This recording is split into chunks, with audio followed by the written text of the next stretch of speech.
Hi there and welcome. So this video is really for those people who are completely new to Logic Pro 10 or Logic at all perhaps. For those of you who have opened up Logic a few times and maybe are slightly more familiar, I'm going to suggest that you skip this video onto something perhaps a little bit more advanced.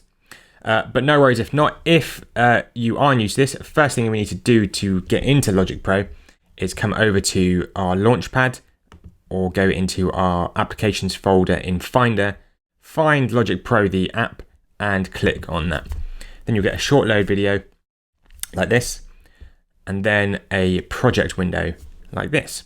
Okay, so new project, empty project, or you can come down here. Perhaps this screen appeared for you first.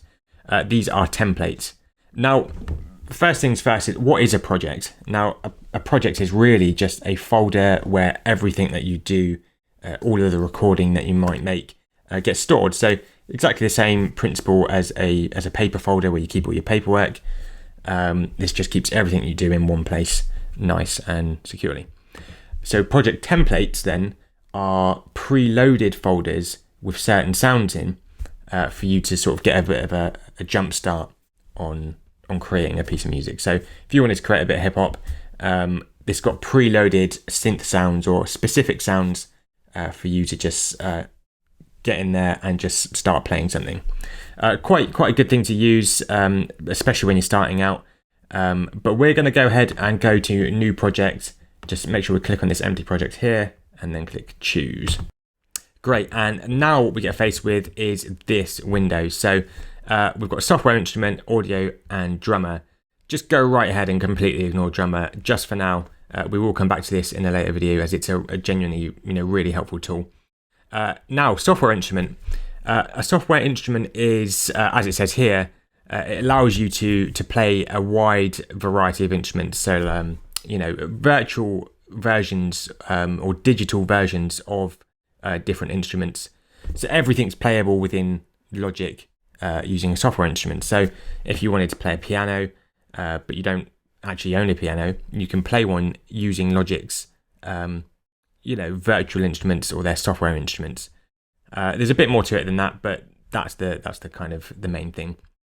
Okay, now audio, slightly more straightforward. If you wanted to record, your voice or a podcast or something like that, you can create an audio track, which allows you to record, exactly that just in. Perhaps you've got an interface. If you don't, no worries. But if you do, you can plug your interface into your laptop and perhaps your guitar into that interface and record your guitar like that. Now we're going to go ahead and click on software instrument and just click create. Okay, and then you're faced with this window, which can at first seem a little bit daunting because there's a lot of buttons here and you maybe don't know what any of them do. Don't panic. Everything actually is quite simple just once you get to use it, okay? The first thing I'm going to suggest that you do is actually come over to this little question mark here, which is the quick help button, and click on it so it highlights to yellow. And what this allows you to do is just hover your mouse over different parts of this screen and it just tells you what it is and maybe what it does. So I'll just hover it over this blank space here. This tells me that it's the workspace, which is the primary area for recording, editing, and arranging. Okay, so whatever you record in will appear in this space here. If we come up here, we've got rewind, fast forward, stop, play, and record. I think most of those are self-explanatory. If you've ever, listened to music or, rewinded something on Netflix, for example, you'll be familiar with these. Over here, we've got a metronome. So when we click play, this will help you stay in time if you're recording, and you can turn that off just as easy. And over here, we've got a loop browser. So we can click on this, come down to a loop. So we can take this 60s shuffle drum set, drag this in, and we can drag it into a new track. And we can click import. And then what we have is a drum loop. Okay, if we click back here and then click play, now we've got ourselves a drum loop. So really, a really powerful tool to use. So definitely give that a go.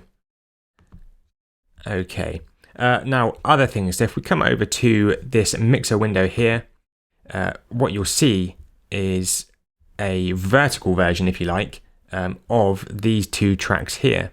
Okay. Now, you may also notice that this looks really quite similar to a mixing desk that you might see in an actual studio. So perhaps you've seen one on YouTube or a TV program, or even better, you've seen one, in person at an actual studio.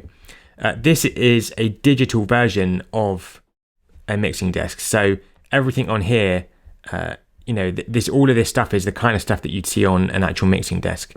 So if you get good at using this virtual one, it's going to really help you in using a real world, real life mixing desk. So something to bear in mind. We've got volume faders here, which drags down the overall volume. So if we go ahead and click play, we'll play this drum loop here. If we drag this down, it gets quieter. And if we go back to the beginning and drag this up, we'll gradually make it louder by just clicking on this and dragging it up. Okay, and you'll notice it moves here as well, so they're connected. Okay, so let's go ahead, we'll press play, make this louder. Okay, so hopefully you could hear that. Go ahead and play around with that as well. And then, I'd suggest that the main thing really, guys, is to just, open up a project for yourselves and add in a few instruments as we did. You can actually add in a few more if you click on the Add Tracks button just here. And what we can actually do is if you come down to this little subheading here that says Details, click on the little triangle arrow next to it, and we get this drop-down menu. Okay. Now, what this drop-down menu does is it allows you to pick different sounds, right? So this is where software instruments can start to become really useful. If we click on this instrument drop-down menu here, we can actually change this, and all of these different names here are actually different synthesizers. Okay, so this is opening up a lot of different sounds to you immediately. So let's go ahead, we'll click on retro synth and then just click create.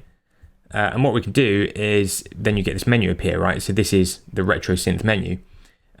We can, using Command K again, we can actually play this synthesizer. Completely different sound, right? And if we click on this menu here, there's a whole bunch of different presets that you can go into.